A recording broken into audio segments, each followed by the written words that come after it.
வந்தாச்சு. இந்த வீடியோல நம்ம எதை பத்தி பார்க்க போறோம் அப்படின்னு பாத்தீங்கன்னா ஜூரிஸ்டிக்ஷன்னா என்ன அண்ட் டைப்ஸ் ஆஃப் ஜூரிஸ்டிக்ஷன், அதாவது இந்த கோர்ட் இந்த கேசஸ் தான் பார்க்கணும் அப்படிங்கிற மாதிரியான ஒரு வரம்பு வச்சிருக்காங்க இல்லைங்களா.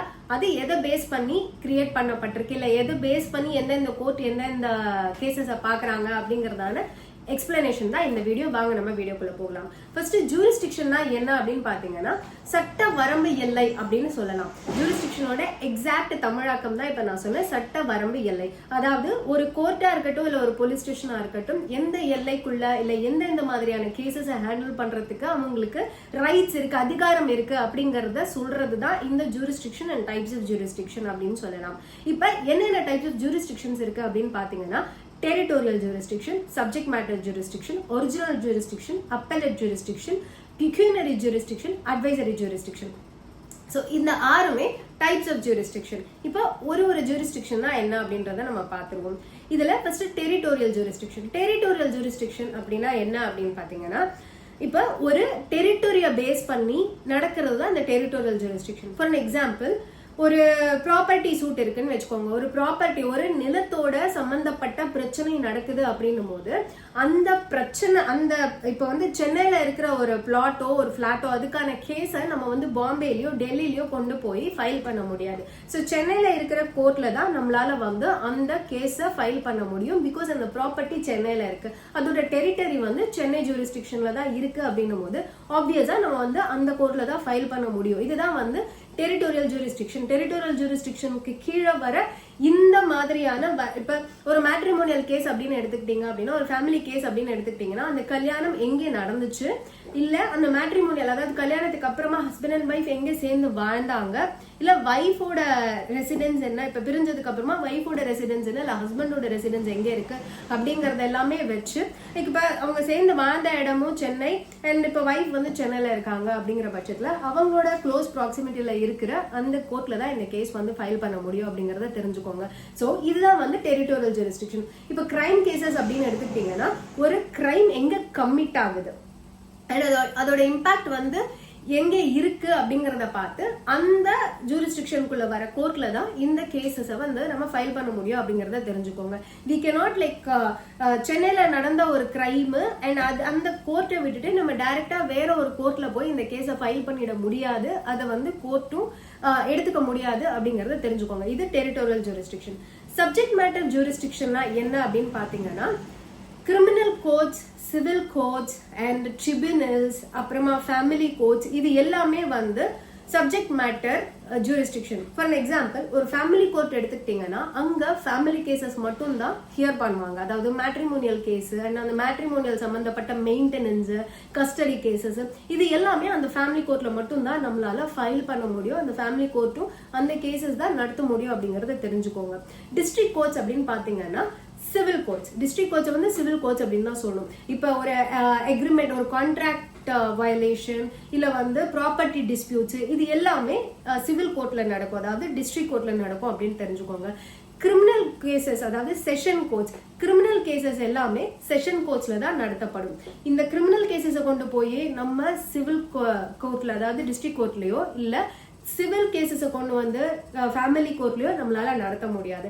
இதே அட்மினிஸ்ட்ரேஷன் சம்பந்தப்பட்ட கேசஸ் எல்லாமே அட்மினிஸ்ட்ரேஷன் ட்ரிபியூனல்ஸ்ல தான் நடத்த முடியும். அதே மாதிரி இன்கம் டாக்ஸ் கேசஸ் எல்லாமே இன்கம் டாக்ஸ் அப்பெலட் ட்ரிபியூனல், இந்த ட்ரிபியூனல்ல தான் ஃபைல் பண்ண முடியும், கேஸ் அட்மிட்டோ பண்ணுவாங்க, நடத்தவும் முடியும் அப்படின்னு தெரிஞ்சுக்கோங்க.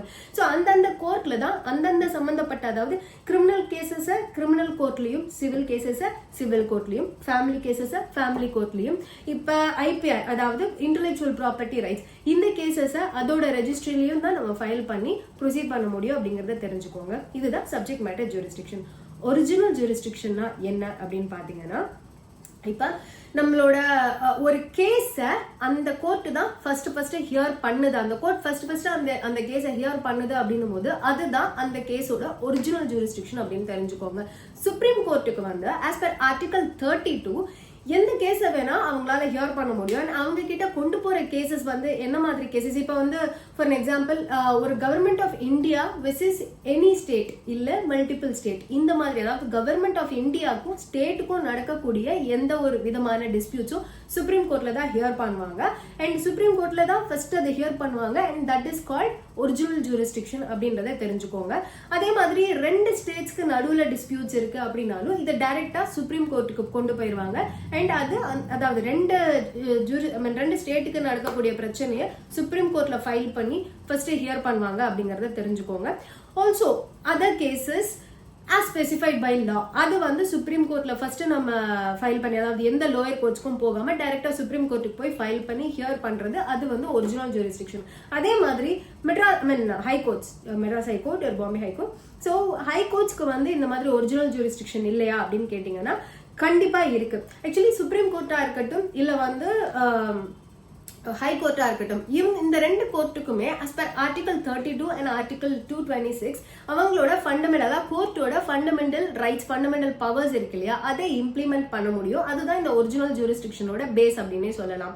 இப்ப ஒரு ஸ்டேட்டோட லெஜிஸ்லேட்டிவ் இஷ்யூ இருக்கு, எம்பி எம்எல்ஏஸ் கிட்ட இஷ்யூஸ் இருக்கு அப்படின்னா அது டைரக்டா நம்ம வந்து ஹை கோர்ட்டுக்கு தான் போகும். ஸோ இது வந்து ஒரிஜினல், அதாவது ஹை கோர்ட்டோட ஒரிஜினல் ஜூரிஸ்டிக்ஷன் கீழே வர்றது, எலெக்ஷன் பெட்டிஷனா இருக்கட்டும், அதே மாதிரி ஸ்டாச்சுட்டரி இஷ்யூஸா இருக்கட்டும், இது எல்லாத்தையுமே நம்ம ஹை கோர்ட்ல தான் ஃபைல் பண்ணுவோம். So for example writ, habeas corpus, ஒரு பப்ளிக் இன்ட்ரெஸ்ட் லிட்டிகேஷன், இது எல்லாமே நம்ம டைரக்டா ஹை கோர்ட்டுக்கு போவோம். இது எல்லாமே ஹை கோர்ட்டோட பவர்ஸ்க்கு, ஜூரிஸ்டிக்ஷன்ஸ்க்கு கீழே வர கேசஸ். அண்ட் அது எல்லாமே நம்ம வந்து ஒரிஜினல் ஜூரிஸ்டிக்ஷனான ஹை கோர்ட்டுக்கு தான் கொண்டு போவோம் அப்படிங்கறத தெரிஞ்சுக்கோங்க. அடுத்தது என்ன அப்படின்னு பாத்தீங்கன்னா அப்பெலட் ஜூரிஸ்டிக்ஷன். இந்த அப்பெலட் ஜூரிஸ்டிக்ஷன் அப்படின்னு நம்ம சொல்லும் போதே உங்களுக்கு வந்து அது கொஞ்சம் ஃபெமிலியரா இருக்கும். ஏன்னா அப்பீலுங்கிற வார்த்தையை நம்ம நிறைய வாட்டி கேட்டிருப்போம். லோயர் கோர்ட்ஸ்ல இருந்து, அதாவது ஹைரார்கி இருக்கு இல்லைங்களா, செஷன்ஸ் கோர்ட், அவர் district court, family court, so அதுக்கு அடுத்தது வந்து ஹை கோர்ட்டு, அதுக்கு அடுத்தது வந்து சுப்ரீம் கோர்ட்டு, இந்த மாதிரியான ஹைரார்கிஸ் இருக்கு இல்லையா. ஸோ லோவர் கோர்ட்ஸ்ல கொடுக்கக்கூடிய கேசஸ் வந்து நம்மளுக்கு சாட்டிஸ்ஃபேக்டரியா இல்லை அப்படின்னும் போது நம்ம வந்து ஹை கோர்ட்டுக்கு இல்ல ஹையர் கோர்ட்ஸ்க்கு வந்து நம்ம அப்பீலுக்கு போவோம். அதுதான் வந்து அப்பெலட் ஜூரிஸ்டிக்ஷன் அப்படிங்கறத தெரிஞ்சுக்கோங்க. ஸோ ஃபைனலா கொடுக்கக்கூடிய ஜட்மெண்ட், அதாவது இப்போ ஹை கோர்ட்ல ஒரு ஜட்மெண்ட் கொடுக்குறாங்க, லோவர் கோர்ட்ல ஒரு ஜட்மெண்ட் கொடுத்துட்டாங்க டிஸ்ட்ரிக்ட் கோர்ட்ல, அது வந்து நம்மளுக்கு சாட்டிஸ்ஃபைங்கா இல்லை, நம்ம வந்து ஹை கோர்ட்டுக்கு போறோம். ஹை கோர்ட்லயுமே நம்மளுக்கு வந்து வந்த ஆர்டர் நம்மளுக்கு சாட்டிஸ்ஃபைங்கா இல்லை, நம்ம சுப்ரீம் கோர்ட்டுக்கு போறோம் அப்படின்னாலும் நம்மளால இந்த மாதிரி கோர்ட்ஸ் வந்து அப்ரோச் பண்ணிக்கிட்டே இருக்க முடியும் அப்படிங்கறது தெரிஞ்சுக்கோங்க. இப்ப பெக்யூனரி ஜூரிஸ்டிக்ஷன்னா என்ன அப்படின்னா, மணி இன்வால்வ் ஆகுற கேசஸ்ல எவ்வளவு வரைக்கும் வேல்யூ இருந்தா எந்த கோர்ட் வந்து அதை ட்ரையல் பண்ணலாம் அப்படிங்கறது, அதாவது கோர்ட் வந்து அந்த கேசஸை பார்க்கலாம் அப்படிங்கிற மாதிரியான ஒரு எல்லைப்பாடு வச்சிருக்காங்க. ஃபார் எக்ஸாம்பிள், இப்ப சின்ன சின்ன மணி இன்வால்வ், ஒரு ரெண்டல் ப்ராப்பர்ட்டி இருக்கு, அதுல இருக்கிற டேமேஜஸ் இல்ல ரெண்டல் இன்கம் வந்து எனக்கு அக்யூமுலேட் ஆயிருக்காம, எனக்கு ரெண்ட் கொடுக்கல, எவிக்ட் பண்ண மாட்டான், எவிக்ஷன் ஆகல, அதாவது காலி பண்ணல, அதனால எனக்கு வந்து ரெண்டல் இவ்வளவு இருக்கு, என்னோட செக்யூரிட்டி டெபாசிட்டை திரும்பி தரல, இந்த மாதிரியான கேசஸ், அதாவது கொஞ்சம் மணி இன்வால்வ் ஆயிருக்கிற கேசஸ் எல்லாமே, ஃபார் எக்ஸாம்பிள் 10 lakhsக்கு கீழே இருக்கிற கேசஸ் இன்வால்வ் ஆயிருக்கிற, மணி இன்வால்வ் ஆயிருக்கிற கேசஸ் எல்லாமே ஸ்மால் காஸ் கேசஸ் கோர்ட் அப்படிங்கிற, ஸ்மால் காஸ் கோர்ட் அப்படிங்கிற கோர்ட்ல வந்து நம்ம வந்து ஃபைல் பண்ணி பார்ப்போம் அப்படின்னு தெரிஞ்சுக்கோங்க. 10 lakhsக்கு மேல இருக்கிற எந்த ஒரு அமௌண்ட் இன்வால்வ் ஆகுற கேசஸா இருந்தாலும் அது வந்து ஹை கோர்ட் பார்ப்பாங்க, அதாவது டிஸ்ட்ரிக்ட் கோர்ட் பார்ப்பாங்கன்னு தெரிஞ்சுக்கோங்க. 10 lakhsக்கு மேல இருக்கிறது. அதுக்கு அடுத்த லெவல் அப்படின்னு பாத்தீங்கன்னா 1 crore இருந்து 10 crore வரைக்கும் போகக்கூடிய இஷ்யூஸ் எல்லாமே ஹை கோர்ட் பார்ப்பாங்க அப்படின்னு தெரிஞ்சுக்கோங்க. அண்ட் சுப்ரீம் கோர்ட்டை பொறுத்த வரைக்கும் லிமிட்னு எதுவுமே கிடையாது. அவங்களோட ஃபண்டமெண்டல் ரைட்ஸ்க்கு கீழே வர எந்த கேசஸா இருந்தாலும் நம்ம சுப்ரீம் கோர்ட்ல வந்து ஃபைல் பண்ணி நம்ம we can file the cases and நம்மளோட ஜஸ்டிஸை வந்து நம்ம பெற்றுக்கலாம் அப்படின்னு தெரிஞ்சுக்கோங்க. ஸோ இந்த வீடியோ பொறுத்த வரைக்கும் உங்களுக்கு ஜூரிஸ்டிக்ஷன்னா என்ன அண்ட் டைப்ஸ் ஆஃப் ஜூரிஸ்டிக்ஷன், எந்தெந்த கேசஸை நம்ம எந்தெந்த கோர்ட்ல ஃபைல் பண்ணலாம் அப்படிங்கிற கிளாரிட்டி உங்களுக்கு கிடைச்சிருக்கும்னு நினைக்கிறேன். இந்த வீடியோ உங்களோட ஃப்ரெண்ட்ஸ் ஃபேமிலிஸ் கிட்ட நீங்க ஷேர் பண்ணுங்க. ஸோ தட் இந்த வீடியோ பத்தி யாராவது ஒருத்தர் பயனடைகிறாங்கனாலும் அதை விட சந்தோஷமான விஷயம் வேற எதுவுமே இருக்க முடியாது. அடுத்த வீடியோல, அடுத்த இன்ஃபர்மேட்டிவான வீடியோல நான் வந்து உங்களை பார்க்குறேன். வாழ்க தமிழ், வளர்க பாரதம். சாயா தமிழ்.